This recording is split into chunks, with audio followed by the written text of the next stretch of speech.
So reaction does continue to come in from Canadian officials following the strikes in Iran, including from Prime Minister Mark Carney. He spoke earlier today in Mumbai, where he is on a trade mission.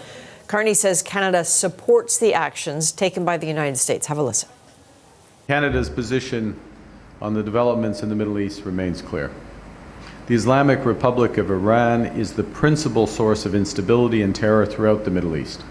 It has one of the world's worst human rights records and must never be allowed to obtain or develop nuclear weapons.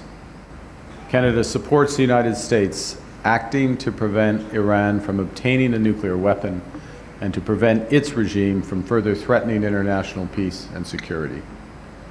And the Canadian government urges the protection of all civilians in this conflict. So that was a little bit from Prime Minister Mark Carney speaking earlier this morning from Mumbai. CBC's Catherine Cullen is also in Mumbai. Catherine, what else did the Prime Minister say, because we just heard a little clip there, about the attack on Iran?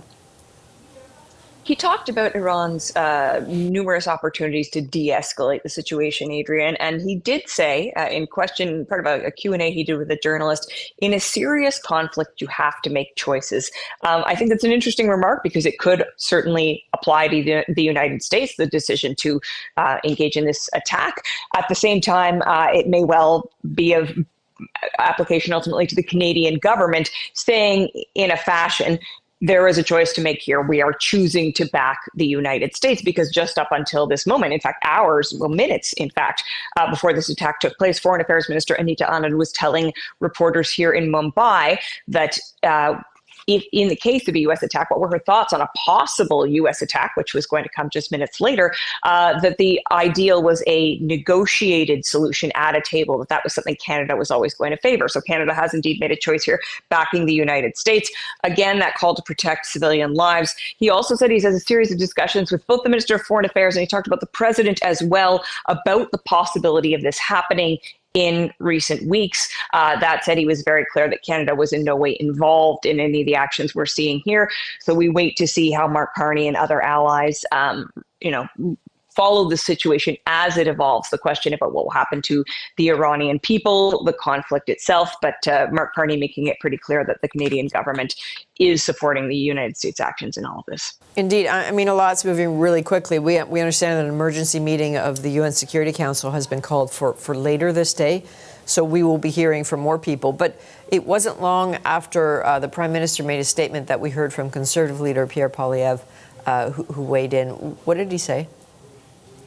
He's put a post out on social media. He called the Iranian regime the principal source of terror in the Middle East and around the world. The Conservatives have long been very vociferous about their concerns about the Iranian regime, not holding back at all in how they talk about that regime. He expressed support for what he called the principled and courageous people of Iran to topple the regime. So being more pointed there than what we heard from the Prime Minister. He also said Conservatives support the United States, Israel, and our allies across the Gulf to defend their sovereignty and dismantle the clerical military dictatorship of Iran. Again, the Conservatives have long been very pointed in their criticism of the Iranian regime, and we are seeing that reflected today in this statement that's been posted online by Conservative leader Pierre Poilievre.